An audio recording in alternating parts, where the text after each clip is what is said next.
The man you see before you here is Richard Feely, who I sometimes jokingly refer to as the Archbishop of Carbonate Chemistry in the ocean. The Pope lives down in Southern California and teaches and does research at Scripps. Most of the major published papers that people refer to figure out what the heck is ocean acidification and how does it work, he's the lead author. Richard has been a mentor to, I think, probably by now hundreds, maybe thousands of people who have found their way to this field. Acidification is one of the branches of climate problem that has magnetized talent.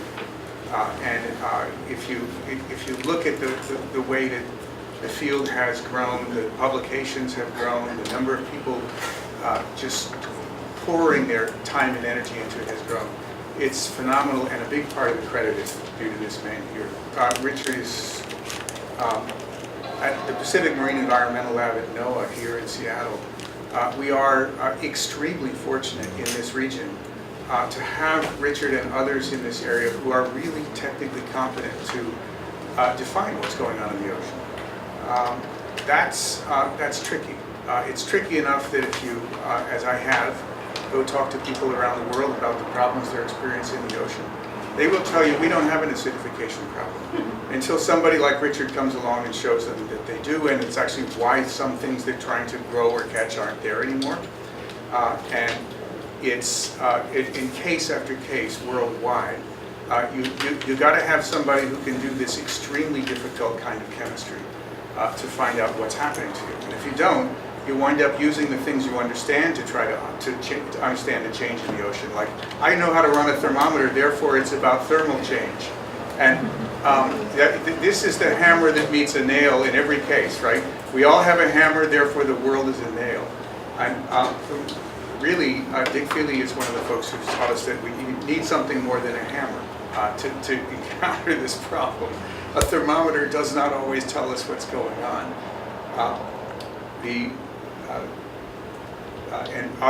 That's a quick introduction to Richard. We'll get into more. I'm Brad Warren. I was a journalist writing about fisheries and ocean conservation for 25 years. I built and run a nonprofit program dealing with marine conservation. And the center of our work in the last decade, in large part inspired by Richard's work, is dealing with ocean acidification and the other marine consequences of a high CO2 world, which are serious. We work with tribes and coastal communities and fishermen and folks who are really at the front lines. And all around the world, if you look at how people are coming to terms with this problem, they look to the Pacific Northwest, where Richard and a handful of other extremely technically competent scientists have really defined what we know about the problem in an environment where the problem is so acute, we're 50 or 100 years ahead of the rest of the world, because we have the great bad fortune to be at the end of one of the world's great carbon pipelines. The ocean shunts the carbon that moves through it up to the North Pacific and beats it against our coast. We have CO2 concentrations in our water that are 2, 3, 4 times sometimes higher than what you find in most other waters around the world. In general, what the global models have forecast for 2100, we tend to see those kind of conditions here today. If you like oysters, how many people like to eat oysters when you get a chance? All right, yeah. You may know that oysters almost disappeared in this region in the course of the last decade. And the reason that they did is that they ceased to be able to reproduce because the water got too rich in CO2. And the little baby oysters began dying before they could grow up to get big enough to eat or to reproduce. We got very lucky, and we still have that industry today. I think the extent of how lucky we are is hard to understand because everything we did worked, and we have no reason to expect to be that good at what we do, any of us. This was a drop-dead lucky stroke that enabled us to actually keep the people who are the canary in the coal mine alive to sing about it. There's no good reason for the world to expect its canaries to live when they meet this problem. And they did. And one of the people who's responsible for that is standing right in front of you right there. They figured out what was happening in the water. They figured it out fast enough for people to be able to work out a temporary, highly localized, provisional response that won't work forever, it won't work everywhere, but it keeps the oysters alive here. They basically buffer the water chemistry in the tanks where these animals are spawned in hatcheries. And the water comes in from the ocean, it sits in the tank, and it starts killing the baby oysters before they're 3, 4, 5 days old. What was actually happening there was that there was enough CO2 in the water to drop its pH and acidify it a fair amount, and to, in so doing, deplete the availability of the carbonate materials they build their shells out of, and some of their other vital functions depend on that. They build their mouth to be able to feed, and they build their cilia that they swim around in the water with. So if they can't move around and they can't eat, they're not going to grow very well and they're not going to live.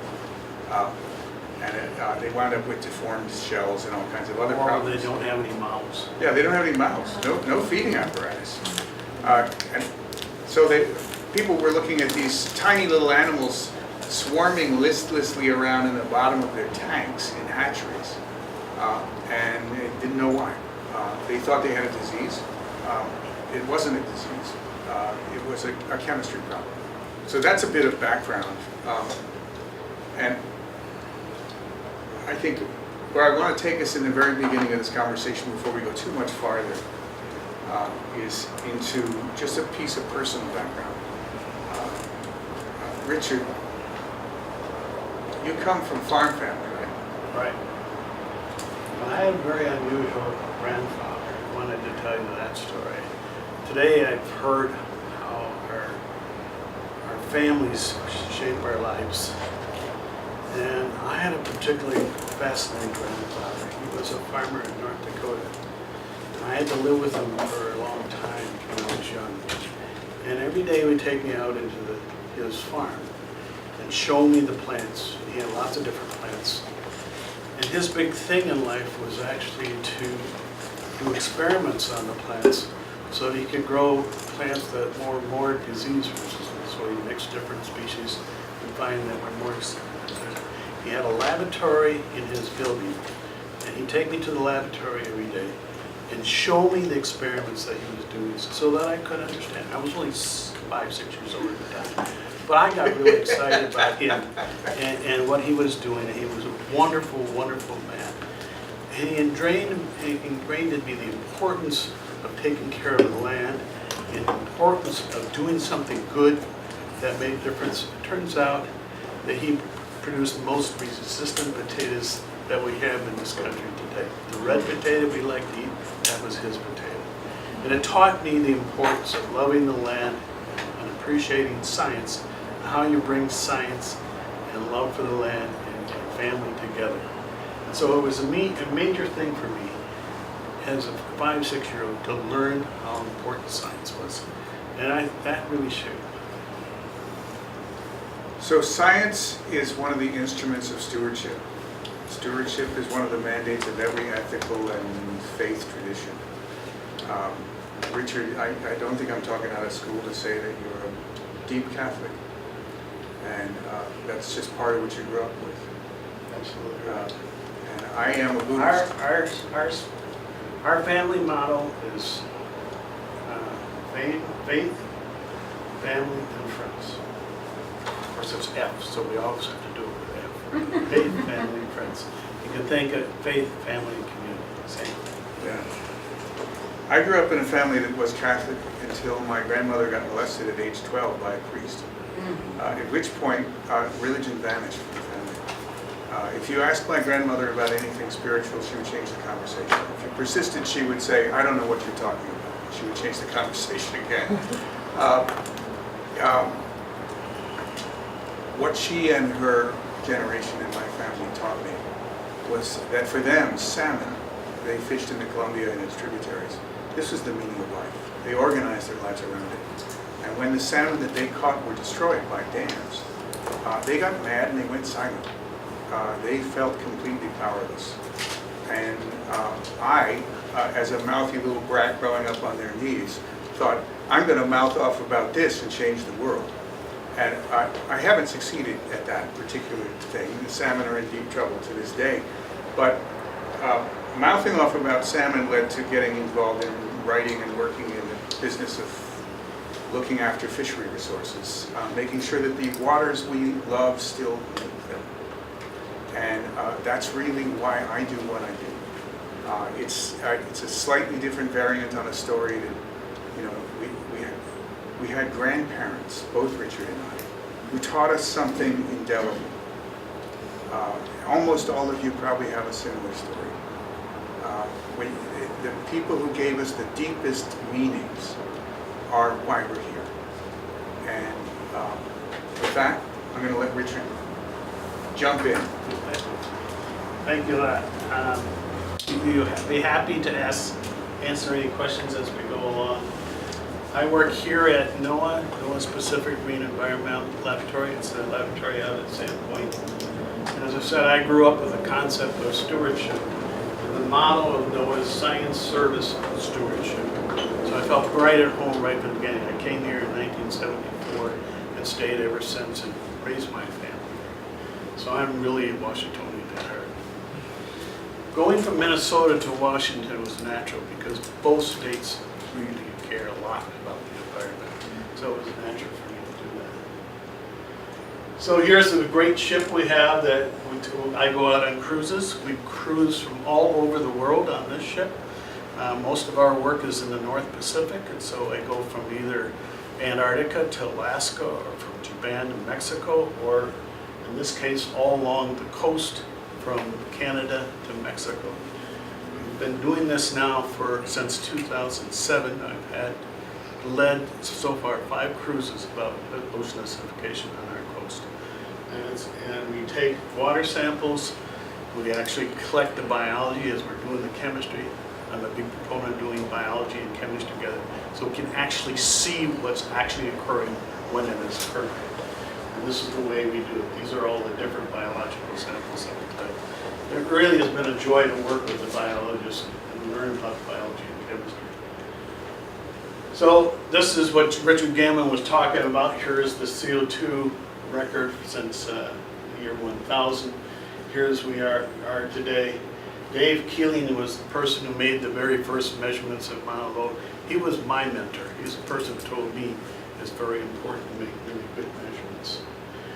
And so the idea is really quite simple. We are burning fossil fuels. As Richard said, we burn about 10 gigatons of carbon into the atmosphere every single year. And so that exchanges between the air and the sea, so we're building up carbon dioxide in the oceans because of the anthropogenic CO2 that's going in the atmosphere. And we can monitor that. The nice thing about the chemistry is we can monitor that really, really well, very, very precisely, when we see the man-made effects in the chemistry that we see. And this is the reaction here, CO2 plus water, forming carbonic acid, so that's the acidification. Exactly the same reaction you have in pop. Why is the pop fizzy? Because we put the CO2 in. Okay, when the CO2 comes out, it's flat. You don't like the taste of it. So this is the reaction. We're forming that carbonic acid. That's giving us that fizzy taste. And we're releasing a hydrogen ion. That's what's creating the acidic conditions. Again, very, very simple. You all learned that in high school. So what we know from the IPCC record that Richard talked about is where the CO2 is going. So we see that here we are burning 8.6 petagrams of carbon, and then we also burn forest lands. So the total is about 10 petagrams of carbon, 10 to the 15th grams of carbon released in a year. Most of it still stays in the atmosphere, about 45%. Just to put that petagrams into sort of terms people may know, you mean that translates to billions of tons, right? So 10 billion tons? Yes, metric tons. 10 billion tons. Billion tons. Yep. Yeah. Yep. Okay. And See, we go back and forth all the time, and about 27% goes into the land each year, and 27% goes in the oceans. But over the long term, most of that carbon will end up in the oceans, about 80 to 90%. Can I put a pause on you for one moment? That number, that big number of carbon, that 10 billion tons translates to about, now it's 35 billion tons of CO2 in the atmosphere every year. And if you take that waste stream, figure 25% or a third of it goes in the ocean. So somewhere in the close to 10 billion tons goes back into the ocean every year. That's 3 orders of magnitude bigger than the amount of plastic going in the ocean. You say the words ocean health to people and they think plastic. It's significant, it's real, it matters. This is 3 orders of magnitude, add 3 zeros, and you start to get it as big as this is. This is my favorite slide. I want everybody to see this slide. Richard's group actually started all this work. So here's Richard's monitoring system throughout the world. This is the zonal average of CO2 throughout this world from this monitoring system. Here's the South Pole, here's the North Pole. We're just going to show you 15 years of the record. So we're going to monitor this and see the changes that have occurred in the atmosphere over the last 15 years.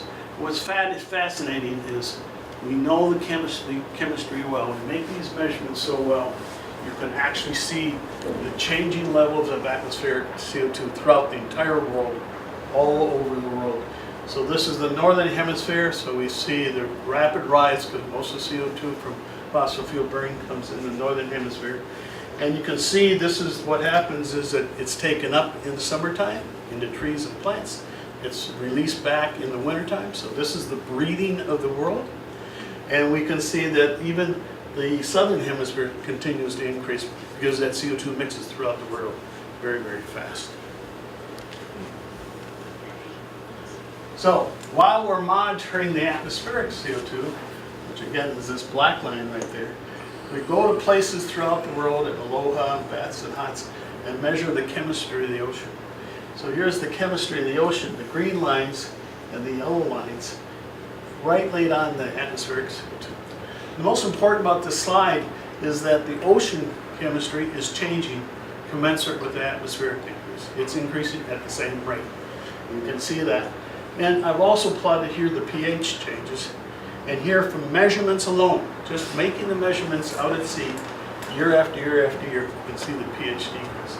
Decrease is on the order of about 0.02 pH units per decade. So we know this for sure that these oceans are acidified. This is just 3 locations. Now we've measured this in probably about 20 different locations. So we know it extremely well. Again, this is the reaction CO2 plus water when it exchanges across the air sea interface. It reacts with seawater, form carbonic acid. That carbonic acid releases a hydrogen ion. That hydrogen ion quickly reacts with a carbonate ion to form bicarbonate. Why that's important is the carbonate ion is what make calcium carbonate shells, calcium plus carbonate. So all the organisms of shells are losing that carbonate ion. That's why acidification is very, very destructive to organisms that produce shells or skeletons. Your plants, your oysters, your coral reefs, all affected by that. So over time what we know is that the pH has dropped from 8.2 in the pre-industrial to 8.1 now, and that carbonate ion has dropped just as much, and so we can actually see that.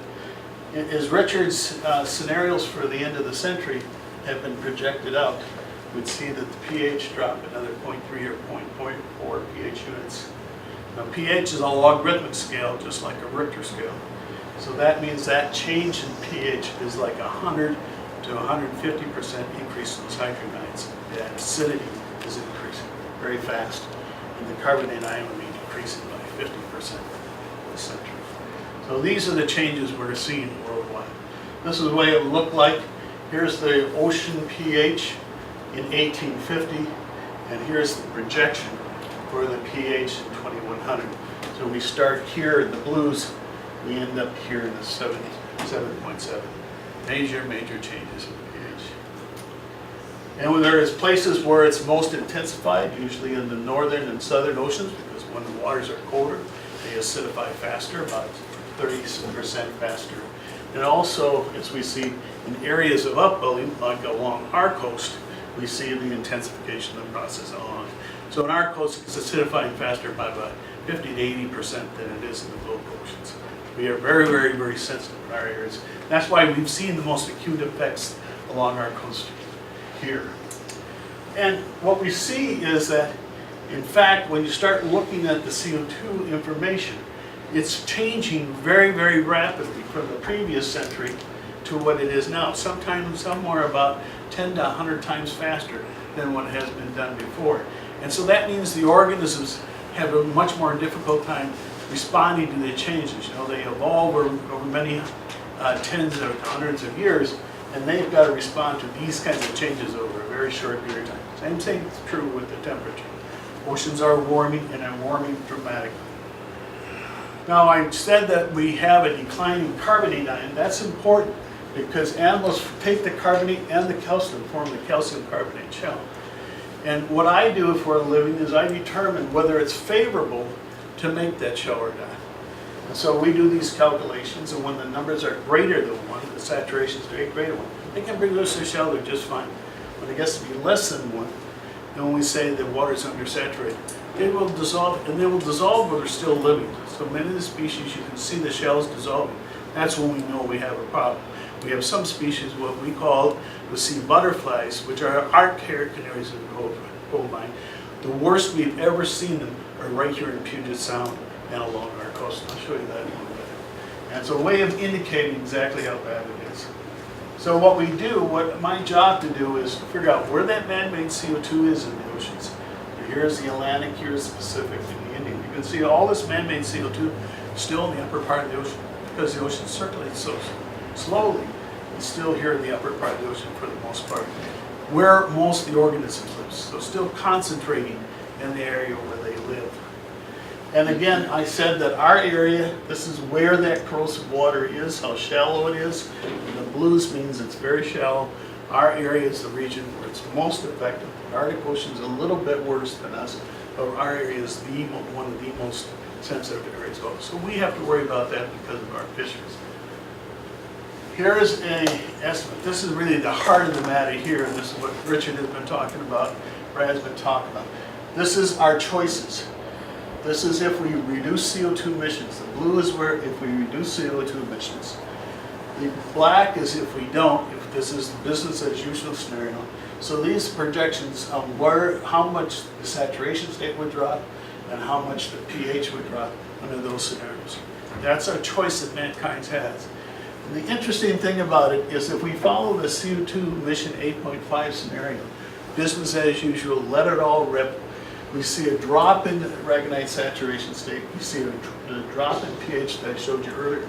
But the most important thing is that it stays that way for tens to hundreds of thousands of years before it gets back. So what we do now as human beings, the choices we make, whether we have this scenario or that scenario, the impact on that is at least for anywhere from 30,000 years to 120,000 years.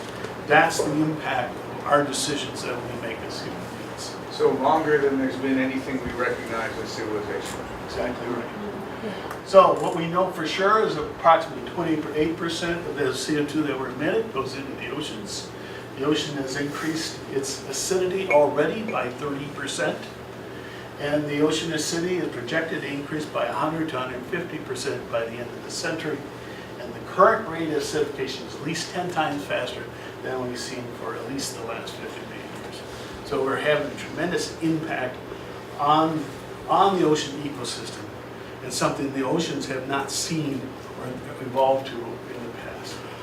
Now, what makes our area so sensitive? Why are we so sensitive on the Pacific North? We have a unique condition in the Pacific Northwest where when the winds shift in the summertime, they go from the south to have northerly winds. And when the northerly winds come in, usually about March or April, that brings deep water along the bottom to the beach and then pushes up. That's called upwelling.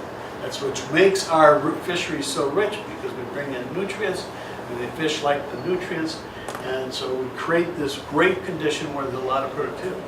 But if you start adding CO2 from above, you add that to the CO2 that's coming from below, you create a nexus, very high CO2 rich, low pH waters that they now have to cope with because the additional amount of CO2 we're adding from the acidification. This is the way it looks. The acidified water comes from here. It's also coming from the top. Goes to the beach first and then outward. So in our newer coastal regions, they see those effects the most severely. This is a model output of what that process looked like. The blue here is the acidified water that's being upwelled. This is carbon. Yeah. So, and what you see, this is day 1, this is January. About day 90, right about April, the entire coast turns blue. Upwelling occurs, water's dropping pH, and they come here and you can see them spreading out. And when that happens, then you can see the effect of the beginning of that upwelling cycle, combination with the atmospheric CO2. So we see that all along our coast, going from Canada to Mexico. We didn't know that until 2007 when we made our first experiments. Now I'm going to shift gears and talk about why we care about it. What's the effect on the biology? We have many, many ways to be scientists. Scientists are very creative people. And they do experiments in laboratories where they change the CO2 levels in these tanks. They put an organism in, let them sit there for sometimes 2 or 3 weeks, sometimes 2 or 3 years, sometimes longer, and we see what the impacts are in a single individual. We put tents over coral reefs and other places. We add the CO2 in, let them grow in their natural environment, and see what they're doing. And we also go to artificial oceans like biosphere 2. So many, many ways to study this process, see how the ecosystem changes.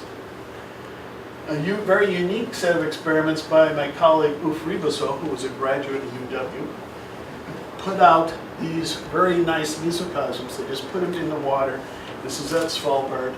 And they change the CO2 levels in each of those tanks, see how the ecosystem responds. So we know very well how it changes between the phytoplankton, the zooplankton, and the larger fishes. And this is his work. And we see that the cyanobacteria, things that are poisonous, really get stimulated. So some things get better. We see that some nanophytoplankton, very small phytoplankton, again get stimulated. The phytoplankton we care about, the diatoms, the things that fish like to eat, sometimes get outcompeted by these guys. So they go down while the other ones goes up. That means a significant shift in the phytoplankton that's available for fish. And so we're beginning to see how these chemical changes affect the very lowest levels of the ecosystem. And so what we do know is the CO2 will go up, the bicarbonate will go up, pH will go down. And we should expect to see overall an increase in photosynthesis, but a decrease in the ability for the organisms to produce their shells or skeletons. And we see tremendous physiological changes. Some of the most recent research has shown is that some of the fish that we care about a lot, particularly fish here in Puget Sound, when they see high CO2 water, their youngest stages, they forget whether or not they're supposed to avoid being eaten by the bigger fish. Instead of swimming away from them, they actually swim towards the fish and die. So these are things we're learning right now. They're beautiful experiments. That's true for some of our salmon species. So we need to understand what the changes physiologically and what the changes are in responsive organisms. And then we have overfishing and pollution and other things that intensify the overall process.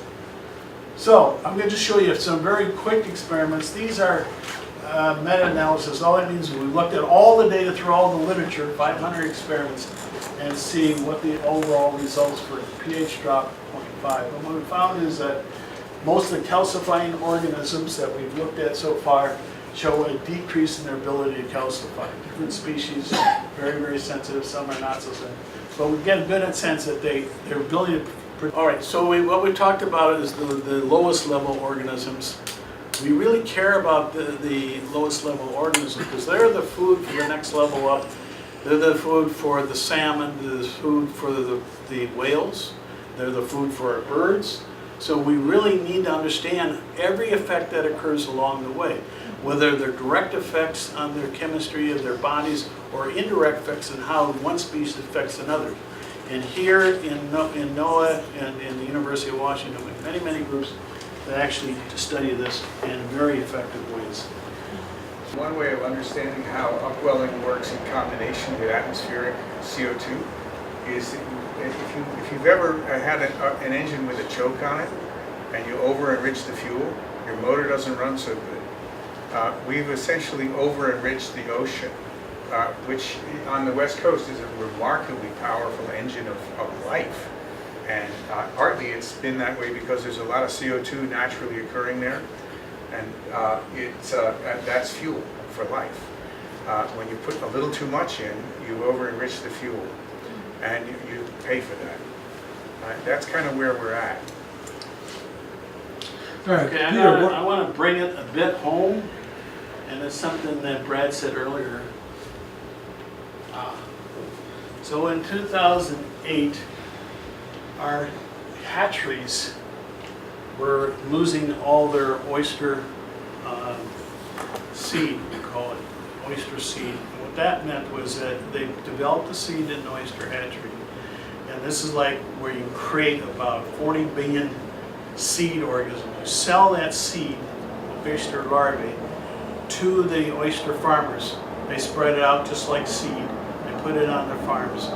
And therefore they grow to adults in about 2 to 4 years. This is the oyster seed. And when they have that in the hatchery, then every day they put in and they develop the new seed, they get it up to a certain size, they put it out and put it into a nursery.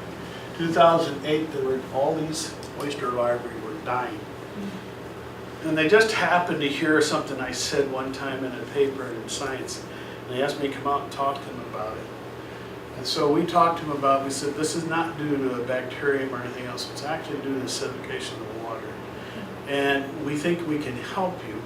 We can go in and actually monitor the tanks themselves and see the pH changes, and then help you figure out how to keep that pH real high. We did that. What we did is we talked, they talked, the oyster farmers talked to Maria Cantwell. She got $500,000 of the stimulus money so that we could pay for and put the pH sensors and CO2 sensors in the tanks, and we could monitor what was going on over time. And what we found out was that they were adding the water in the morning and letting it go. And when the water was highly acidic because it was upwelling and getting into those tanks, they were killing off the oyster larvae within 2 days. And so we suggested, hey, we'll help you figure out how to raise the level of the pH of the water, to add sodium carbonate in, and raise the level of pH. And within 1 year's time, we saved that industry $35 million for that high $500,000 investment, and saved the oyster industry in the West Coast area. I bring that up to point out something I think is really important to understand, is that we all human beings, if we can figure out a solution to a problem, we usually do it. And we usually try and do it. But it takes scientists working with the government and working with the people that have the problem, all working together to solve the problem. And in this case, we had the nexus of everybody working together. I thank Maria Cantwell for getting that money in to the hatchery folks. It was their money. We showed them how to add in the sodium carbonate, and their industry is doing better now than they did before this. That's the best example I have of why this is so important to us. 3,200 jobs are at stake in this regard. And this is like, in our state, in our West Coast, it's like a $4 billion industry, I try to say. We're still working out new adaptation strategies. They have to be different ones. We're working with the Paul Allen Foundation. Richard said a little bit earlier that he thought that the kelp would be a very good way. Paul Allen funded us and our colleagues from the Puget Sound Restoration Fund to grow kelp and see if we can use the kelp to take up the carbon. And we now are using the kelp as fertilizer for our farms locally here, and also developing kelp as a food source.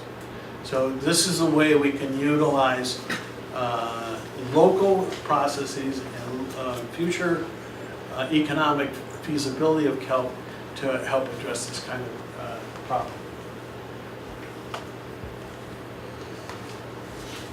So the question about mussels, yes, they are effective. So here's the oyster larvae under normal conditions. can see under high CO2 conditions, they are so malformed that they can't survive. Now another species is called a pteropod. This is a green pteropod. And this is what they look like when they're beautiful in the field. And this is what they are. They're kind of like the butterflies of the sea. And they flap their wings like Dumbo, and they flap their wings to go vertically through the water column. And these guys are the primary food source for pink salmon in the wintertime. Little pink salmon. This is what they eat. About 50% of their diet are these guys.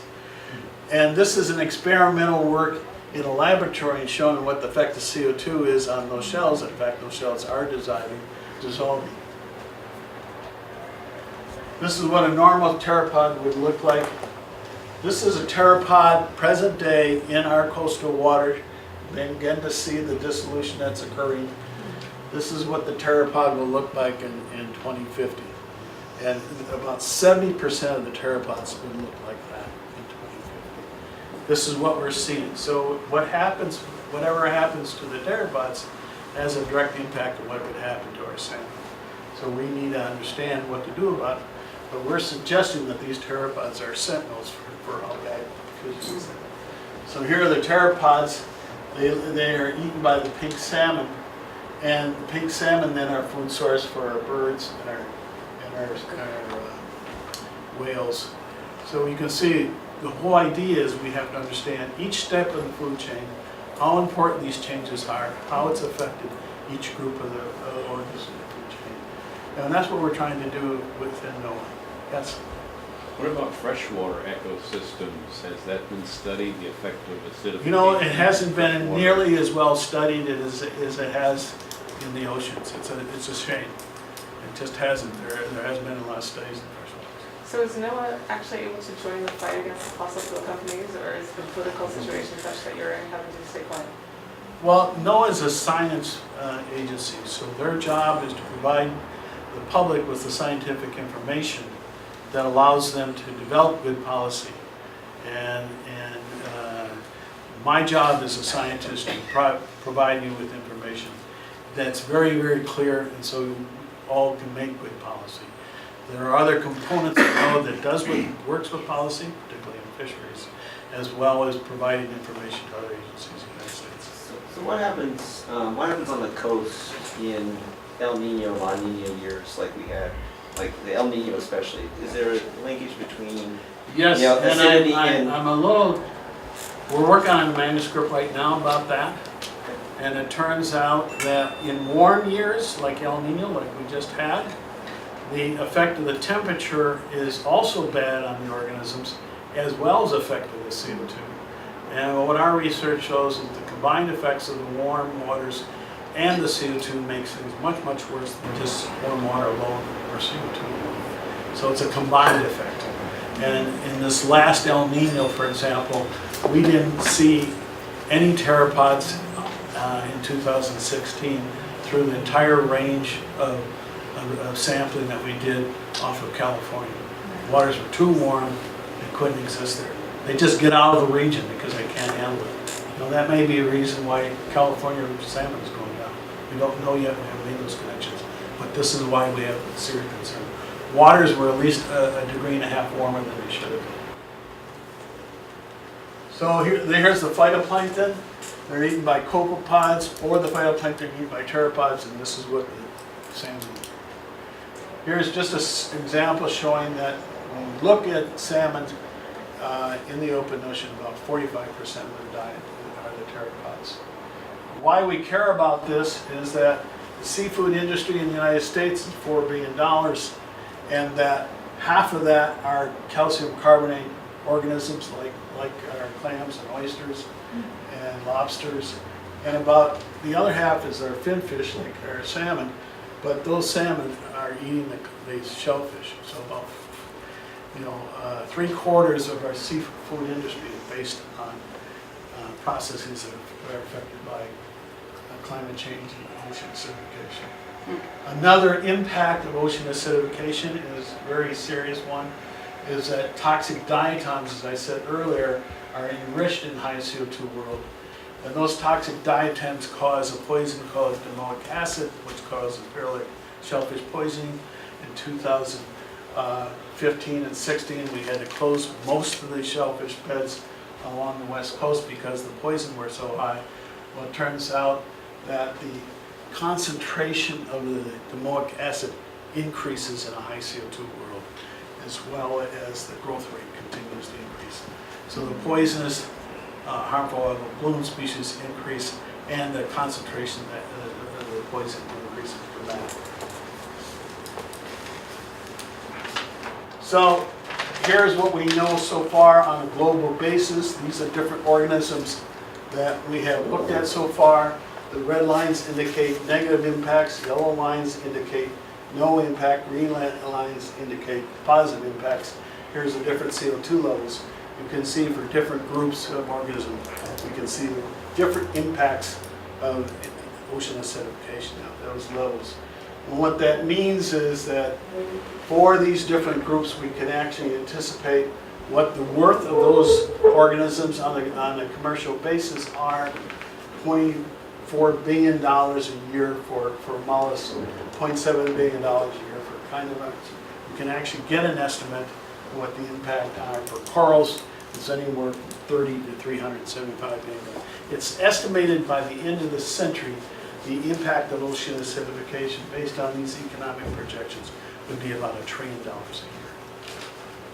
So we have all these different effects that we've monitored and saw in different organisms, tremendously different physiological effects, responses, ecosystem changes that are taking place. We're just getting a handle on this. This is only 10 years worth of research so far, so we're making great progress. What we don't know is what are the long-term implications are for evolutionary adaptations and responses from one region to another, where it's going to be worse, where it's going to get better, and what the overall community response is. So we still need a lot we need to go on. And I want to conclude with what we do know for certain. The ocean is rapidly acidifying. We know how fast it's acidifying. We know the chemistry quite well. We know that many species are sensitive to OA. And we know that biology is very interesting in that different species respond differently. So we have to know exactly what the species are doing and how they do work. The impacts of ocean acidification can transfer through the food web, both from the phytoplankton, the zooplankton, to fish. Birds and mammals, and other stresses can exacerbate warming and acidification for corals, pteropods, and other species, make it worse, not better. And the economic consequences are really quite large.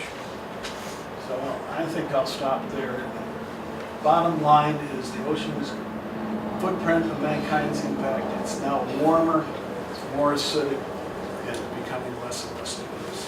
Very similar to what Richard said earlier.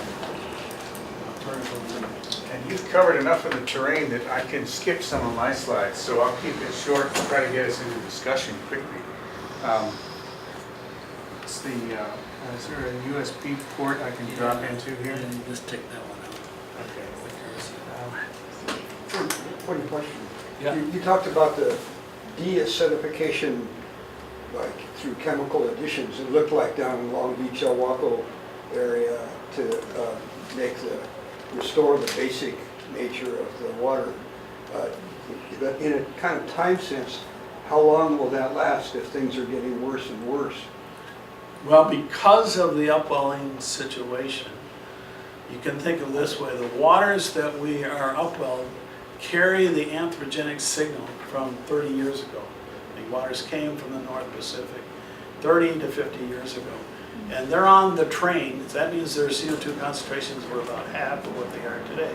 They're on the train. So we shut CO2 emissions off. We will still be upwelling anthropogenic rich CO2 waters for at least 30 to 50 years into the future. So our region will not go down as fast as the open ocean because of that. So upwelling regions retain that acidification longer. If we drop CO2 emissions very, very rapidly, it will still take hundreds to thousands of years to get back to the pre-industrial level. So, before I start even, I'm going to park a question for later. and Richard and I will talk about this, you may all have some things to put into it, but this is tough stuff to get your heart, to make room for in your heart.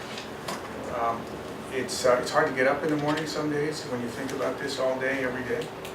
And there is a place for spiritual practice and faith in this, in being able to endure extremely unwelcome things, and endure them long enough to be able to extract tolerable answers from the mess. If we turn away, we become useless. How do we hold this painful information to stay awake long enough to work out things that reduce the harm and solve it? And I'm not going to ask you to start that conversation. I'm just planting that seed. We'll come to that at the end. One of the things that we do at Global Ocean Health National Fisheries Conservation Center is get fishermen and tribes and coastal communities engaged in taking this problem on.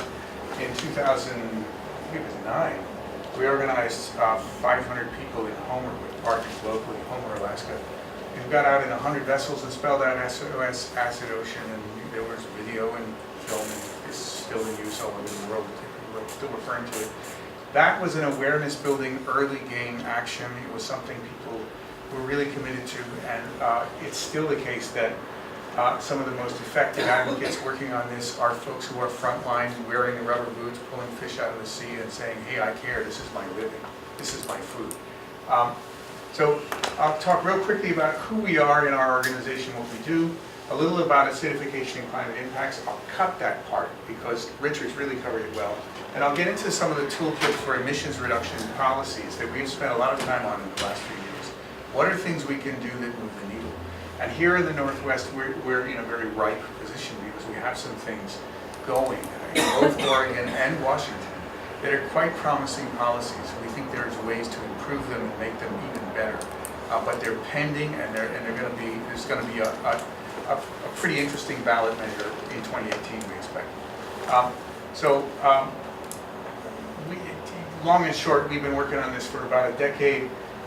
Richard served on the Blue Ribbon Panel on Ocean Acidification, which Governor Gregoire founded, to my amazement, about 2 weeks after I wrote a 2-page memo and said, you should do this. And tribes and oyster growers took it to her, and before she was done reading it, she had signed the thing and said, yeah, we're going to do this. It became the first example of a state saying, yes, we're tiny, yes, we can't solve this on our own, we're not pretending, but we should be able to reduce harm. Let's do it. Let's figure out how. And now there's, I think it might be 10 states have taken that example and embraced it. They're all over the country. You've seen this. That's Maria Cantwell using this. We paid for the development of these pictures at OSU from scanning electron microscopes to show what happens to a little critter when you put it in bad water. This is what happens to salmon in heat stress conditions. Half the returning adult salmon in the Columbia River for sockeye salmon died in 2015. The heat stress above about 68 Fahrenheit, salmon don't do so good. And we're getting now to extinction level thermal stress in many rivers in the Northwest. To do that in the Columbia River is a big deal. It's one of the biggest rivers in the world. To heat a river that big to now 70 and higher commonly is a phenomenal amount of energy. And it tells you that things are going sideways really fast. This is not a future problem, it's a problem today.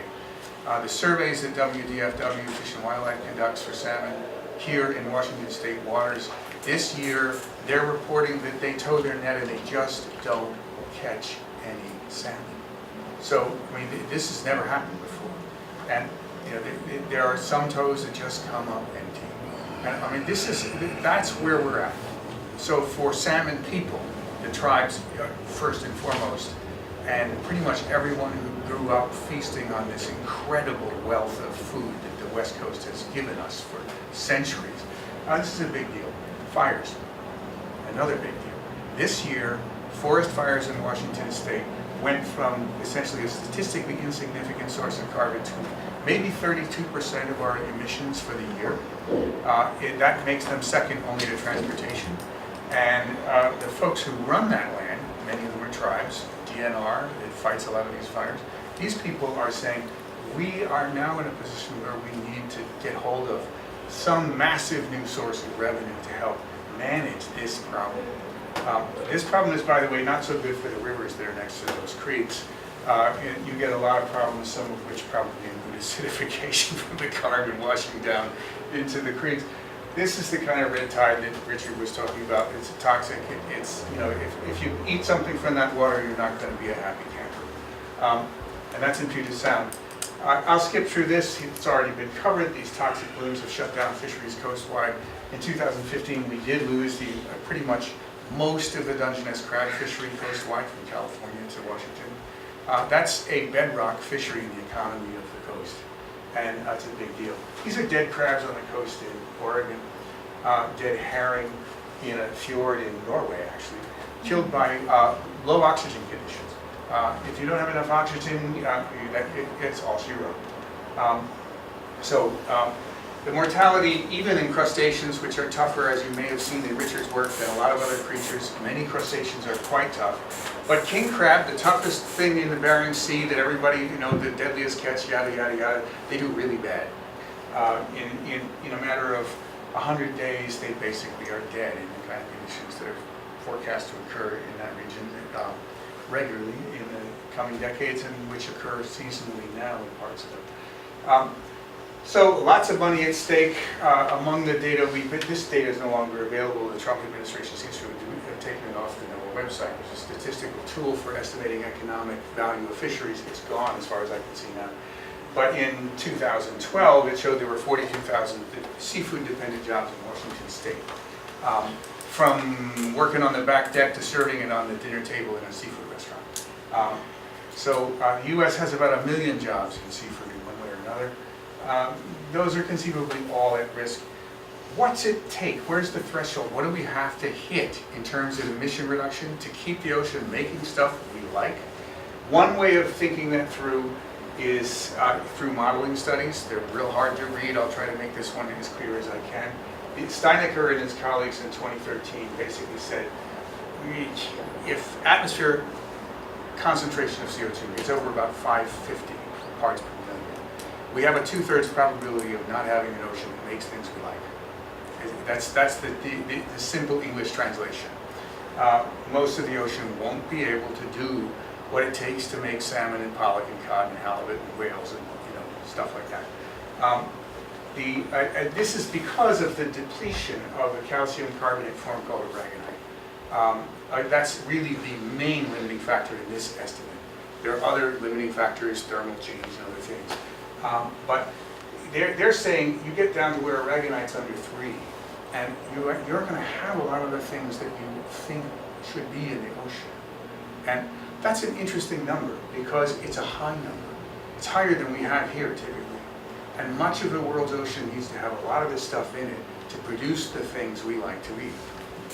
In the hatcheries, where they're protecting their baby oysters by buffering the chemistry of the seawater, they're buffering to an even higher number than that. They're buffering to 4. These are the kind of conditions that the ocean had in a very widespread way through most of the world up until we got industrial and dug up carbon from the ground where it was safe, threw it into the air where it wasn't, and let it mingle down into the ocean and make a mess. I want to return to this idea about making a mess and learning how to make less of one. Because we're actually pretty good at this. It's as messy and horrible as the situation we're in, there are reasons to think we can skin this thing. And we really need to know that, because despair is worse than difficult problems. Can carbon pricing policies actually work well enough to protect fisheries? Ultimately, we don't thoroughly know the answer. We're probably not going to know it until it's, till experience tells us. But we've done a study of existing policies around the world, and we're working it up into a paper now. I'll give you some of the preliminary findings. There are basically 2 kinds of key habitat that you've got to have if you're a fish. One is a physical place to go live and eat and spawn and feed and so forth. And the other is the biogeochemical habitat. It's what you've been hearing about from Richard. If the chemical parameters and the thermal parameters of the ocean exceed the envelope where you can live, you're gone. And that's invisible. By and large, you know, when people have talked about habitat, when people in my family talked about habitat, it was about, did we dam the creek? Did we destroy the whole forested shade structure over the creek where salmon could spawn? Did we mine the creek so there's no more gravel in it and it's just nothing but choking silt and the salmon sort of suffocate before they get home? Those things are real. But what you can't see, and most people who work on habitat can't even talk about, they're still just learning how to do it, is the whole conversation you just heard from Richard. What's it take for the water itself to be capable of making these things we like to eat? Carbon policy, can it deliver? There's actually a pretty interesting data set to look at for that question right now. We've got worldwide about 42 nations and 25 cities that have a carbon pricing policy. Price, by the way, is pretty much universally agreed to be make it cost more to pollute, and then typically don't stop there, use the money to fix the problem. When you stop there and you don't use the money, it's a far less effective solution, and our analysis is among many that demonstrate that. Some of these are old enough to see how they perform. They date back as far as 1990. Some do outperform others. The lessons from that are what we're working up in our paper. Two kind of rock stars of the North American cosmos on this are RGGI on the East Coast. It started in 2009, it took effect then, and the BC carbon tax, which took effect in 2008. I'll skip this because it turns out to have been kind of a dud, and they're reforming how it works right now. And we'll get into one that actually does work, which is RGGI. This is it, and what they've done, they set out with a cap. They wanted to reduce emissions this much. Because they put the money to work, instead of just throwing it back in tax breaks to business and so forth, they used the money to fix the problem. They got lucky with some good tailwinds behind them in other ways too, but the gist is they were able to achieve very deep reductions, to go way further down than they expected to. They had to put a new cap in place, and they're outperforming that one now. So these guys are among the world's greatest carbon reducing jurisdictions. There are 9 states in this region called the Regional Greenhouse Gas Initiative on the East Coast. More are looking at joining them because it works well, not only environmentally, but their economies are growing. They're growing jobs, they're doing lots of things that are good for economic performance of businesses. People save money on their bills, on energy, and I'll tell you how that works. So we learned that investing, this is fundamentally not a price signaling problem. You can't just charge people money and increase the amount they pay for fuel until they squeal and become angels. This actually is a very weak and marginally effective method. It does work reasonably well for people who have very deep pockets and can afford to buy a Tesla and convert their factory to cleaner things. If you've got enough money, a price signal is pretty powerful. If you are the poor, or the 99%, you can't afford that Tesla. So your options are way fewer, and you just wind up lumping it. And you buy the fuel you need to buy to get around because you have to get to your job and you have to pick up your kids at school. And you lump it. And so you turn out to be a customer in what economists call an inelastic demand situation. You buy when the price is high, you buy when the price is low, you buy, because you're stuck. And in the RGGI situation, what it looks like when you help people become the solution is that first bills went up because they were charging a little money, then they went down. Down an average of $25 a month for residential and as much as $2,500 a month for industrial users over the 3-year study period covered in this 2011 or 2013 study, I think it was. By 2016, they think they've generated 28,500 job years of employment in the region, from Maine down to Maryland. They've done this by getting people working, putting solar on the roofs, insulating buildings and houses, retrofitting factories with more efficient boilers. The effect is that you can get all your work done, and you don't have to burn as much fuel to do it. So this is actually the model that Washington and Oregon have embraced. They've embraced a picture that says use the money to help people become the solution. And you wind up becoming more competitive, more economically productive, more green jobs, and some of the best emissions reduction in the world. Practically speaking, in ordinary things that people do, we work a lot with fishermen So we've been looking at what are models, what could you put in your boat, for example, to make it burn less? This guy, Erling Skar, owns this boat. He's a Ballard Norwegian. He's trained as an engineer, and he went and fished in the Bering Sea for 40 years and took all the money he made doing that and threw it into building an engine. It's actually a very clever device that generates power on the boat for about, for a fraction of the fuel you normally have to burn to do it, to run the refrigeration and the lights and pumps and so forth. This guy packs salmon in the summer. Good comparisons, his boat versus other boats doing the same thing for the same company, packing the same amount of fish. And all told, between the device he's got on there and some other things he's added to it, and the way he's trained his crew, these guys are delivering fish from the grounds to the factory where they're processed for about 1/3 the fuel used by other boats doing the same thing. It's an example of how someone who's determined can perform. And Erling is determined, and he's clever. And now products like the one that his generator are available and can be bought and applied by others. What the issue is for most of them is they don't have the money to buy them. What do we do about that? We give them a policy that helps them afford to become the solution. And then I'm going to stop with this. This is a reason to understand that we're actually, as much reason as there is to despair and worry and just go hide under a rug. If you look at us, pathetic as we seem to be so much of the time addressing this problem, and you say, okay, what's the data tell us? How are we doing? Well, since 1990, we have drastically reduced the amount of carbon we make per dollar of GDP worldwide. This is a result of decades of good work by people like Erling, doing technical improvements, and by the UN Framework Convention on Climate Change, and the nations participating in it, who got the Paris Accord together, and who built a system for driving money into poor places to help poor people become a solution, who built a system that actually works for all of its flaws and warts, and there are many. It basically is driving down emissions, and the economy is growing, and emissions are going, this is very interesting. Emissions climbed like crazy up to 2012, and then they went flat. Take a look at this. Ever since 2012, global emissions of CO2 have been essentially flat, as measured by multiple agencies that share this data and report it.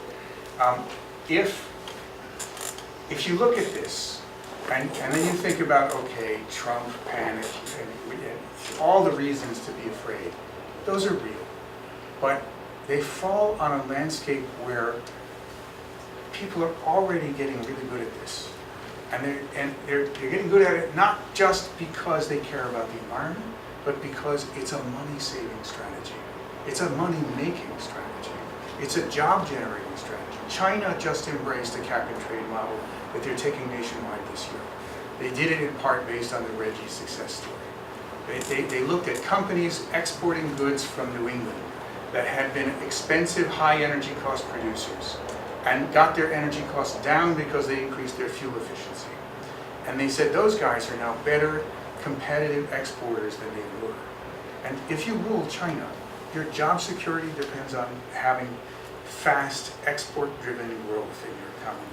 You have a really strong incentive to embrace an accelerator for your economy that actually cleans up your environment at the same time.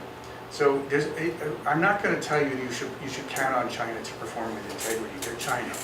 But if they ever had a real reason to deliver, they have it now. Because their ability to rule their country depends on accelerating growth and doing it in a way that doesn't just destroy the foundation of their economy and their ecosystem. And they are attempting. We'll see how they do. They are the latest country to join the dozens that are already in this. Those dozens between them represent, if you take the economy within their borders, it's about 40% of the world economy. Now, they don't price all of the carbon produced in their economies, only part of that. So these are all programs that are not as good and perfect as one might wish. But the best ones are increasingly taking lessons from programs like Reggie On the West Coast, California is now one of the places that has one of these, and it's a new model. It's a model. It's actually very important in Washington and Oregon, where they took the purposes of the money thrown into forming solutions, and they said the problems we're solving are not just CO2. It's not just reducing how much pollution there is.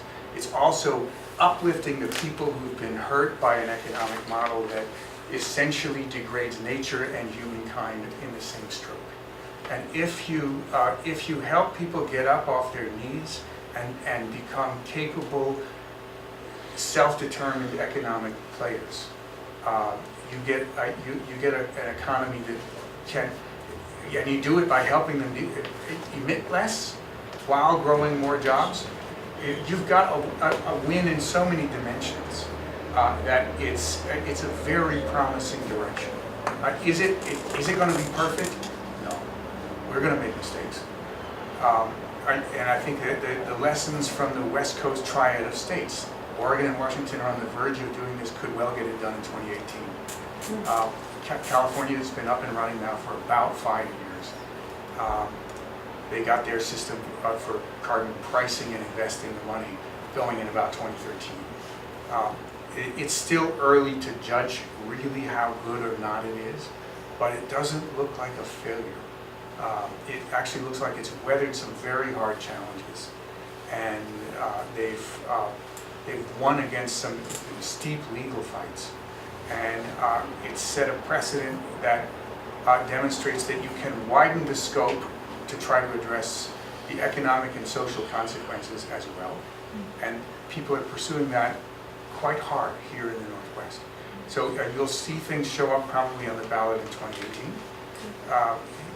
They're going to be worth a good hard look, and they might even be worth supporting. Our take is that both Oregon and Washington are building on the right fundamental architecture to build effective policies that might also be economically wins. So, and given where we are here, we flattened the curve worldwide, and we've driven down.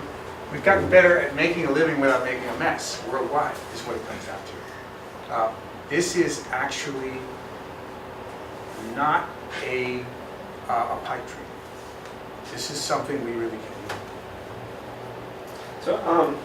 So one of the things that comes to mind is when we did all that SOS demonstrations, I remember there was a lot more that was going on with the ski industry.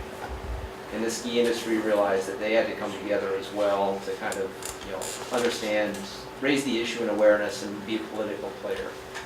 I had a family member that came out from the Midwest, from Omaha, and we took them out to Chinooks. And I love taking them to Chinooks because I can go right behind and walk through the fisherman's terminal and show them all the boats and everything, and have a nice discussion about it. It seems to me that, we've got a group of individuals which are very understanding of this, primarily on the left quadrant of the political spectrum. Right. They understand the certainty of the science. Right. But the folks that decide elections aren't getting the message. Right. The middle 25% that decide whether they're going to go one way or the other. Yes. They don't have that information. Yes. And I'm wondering whether or not that's something that we should be doing within the seafood industry. Is That's our job. That's what we do. is get the information down to Chinooks. So the folks that are coming out Sure. and visiting, they say, here's the issues. That's a good idea. Yeah. We tend to address the fishermen, the processors, the tribes, the coastal communities that depend on healthy fisheries. And you get in that crowd a group that tends to sit in that 25%. Yeah.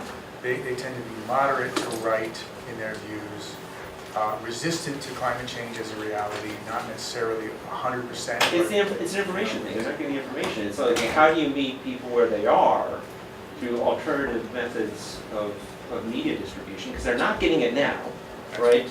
And certainly, the seafood industry in general, and percolating that information throughout all that distribution channel seems like it's a good opportunity. It is, and I mean, I think we thought a lot about channels, and one of the things that you find is that some people at social media works, some people a flyer in a restaurant works, some people you're preaching to the choir, so it almost doesn't matter whether you talk to them.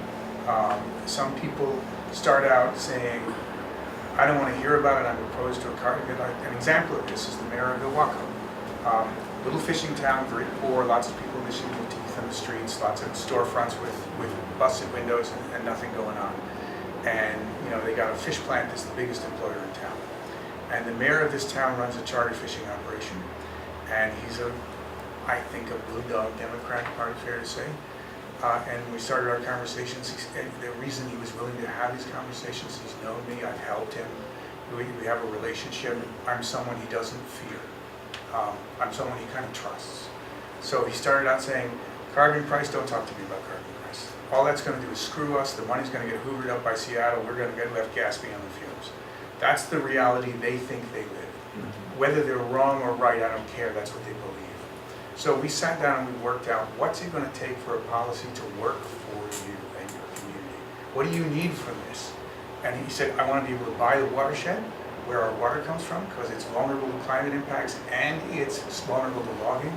And if it gets logged, it'll be even more vulnerable. And if we destabilize our water supply, we lose our biggest employer in town. They use a lot of water. We can't do that. So he wants to stabilize the water supply. That's a climate resilience issue. It's a big deal for the economy of his town. He wants to have direct front-end help for people who cannot just sell the F-150 and get a bus pass. It ain't gonna work. Nor can they afford to get a Tesla. How do we help them take their F-150 and make it more fuel efficient? Or get a more efficient pickup truck? The option to get out of the pickup truck doesn't fit their lives. So how do we help them be who they are and win? And those are solvable problems. We came up with 7 recommendations. He wrote an op-ed, it went into the Astoria and across the river. And the last time I talked to Mike was a couple of days ago, a month in after the publication. He said the thing had 1 million hits at the Daily Astorian newspaper. I mean, I don't even understand how that works. But apparently people are struggling with that problem. How do I, some schmo who can't become an urban liberal and get a bus pass and get through, how do I become the solution too? He really took the trouble to work it through. He went through a 180-degree change in view from, I oppose all of this stuff. It's just a way for the cities to screw us. And he became someone who said, if we do this, then we can win. And that thesis is welcome. And that kind of voice is welcome in the climate policy shaping debate. Folks trying to do this want voices like him in the way. They don't know how to talk to him, but they want that. And so our job is to build bridges like that. We do that. And it's a long road. I had a question for Dave. If we can. Oh yeah, please. I deal with skeptics in my public talks, and how would you respond to a climate skeptic who would say to you, well, the pH of the water off the coast is already so acidic, and the situation is so variable with winds and everything. I don't believe that the oysters have been affected by any human activity. It's all could be natural. Well, what we do is we actually calculate how much of that enriched water is that's upwelled due to man's contribution and how much is due to natural contribution. What are those numbers about? And, well, it's different for different depth levels. At the surface, most of the enrichment is man's contribution. And at about 100 meters, 20% of it is man's contribution. So there's a very large scale gradient between the surface and the bottom. But we have the capability of saying exactly what is man's contribution. And we have the capability of saying how much the biological impacts are due to man's contribution. So we have a very clear answer to those kinds of questions. And we do that because we have the best ability to determine what the anthropogenic CO2 is. And by combining the biology and the chemistry together on the cruise, we can actually make those relationships too.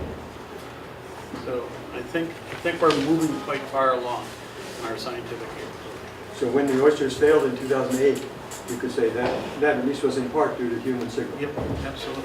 Sure. Excuse me, nothing to do with acidification directly, but I heard on the news recently that there's so many plastics in the ocean now that the oysters, which are filter animals, they're now finding microscopic little bits of plastic in these crustaceans as well, or the mollusks as well. And there's no other, I suspect that's true. yeah. Yeah, so as I said, what we're now looking at is what are the double whammies? You know, what is the impact of temperature and CO2?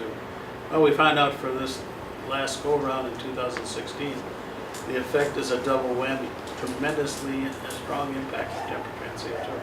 I suspect that plastic will also be a contributor as well. We have to take a look at all the different stressors and we'll see what their individual and combined effects are. But we have the capability of doing that. So Richard was talking about how the thermal haline current is slowing down. And in Peter Ward's book, Under a Green Sky, it's about the Permian extinction, right? And he's talking in there about how that the thermal haline current stopped. And it does that, you know, now and then throughout history. But in this case, it stopped, so the thermal haline layer, all the ocean under there, it became deoxygenated, oxygenated, and all that life died. And so, you know, you were talking about carbonic creatures, right? Are these the same carbonic creatures that produced all this gas, you know, that erupted from the bottom layer of the ocean and killed off all the land life? Well, I think what he's, correct me if I'm wrong, what we're talking about in that case is that there have been times in the past when we've had intensification of volcanic activity. And that intensification has been as much as 10 times what it is today. And so if you enhance that volcanic activity, then you get organisms that feed on the gases that come from the volcanoes, and that's what he was referring to. And also with the CO2 that comes out of the volcanoes is hydrogen sulfide gases and so forth. So those ecosystems are totally different and would have significant impacts. But the important thing to remember about that is those changes that took place in the past, because of hydrothermal activity, occurred over very long periods of time, 2, 3, 4 million years, okay? And so the rate of change that we saw in the chemistry of the oceans over the past is still much, much slower than what we're seeing now with man's impact on the environment. That's why I showed that one slide. We are anywhere from 10 to 100 times faster than we've seen over the last 50 million years. And even in the major events that took place, we're still at least 10 times faster than those events that took place in the past. So we would expect to see a significant impact on the global ecosystems resulting from the changes mankind are making now. So there is a conversation I want to invite you to think about and have among yourselves really after this. The information you just heard, Nick, is some of the hardest information to hold. That doesn't make it less true. How do you hold really hard information? What's that call on you to bring about with yourself? What's resilience internally look like? What role does faith? What role does spiritual practice have? Right? Dick, you may have some thoughts on that. What's interesting was, Oh, there it is. in Popular Mechanics one time they said, you have the worst job in the world. Because you are seeing all these organisms dying in front of you. And I have just the opposite opinion. What I know of, from my own experiences is the goodness of human beings. When confronted with major problems, if we see the solutions, we generally work to get to those solutions. So like what Richard was saying, what Brad was saying, I have faith in people who do the right thing as long as we show them how we can get to the right objective that we want. That's what we are all about as human beings, and I'm hoping we make those right decisions.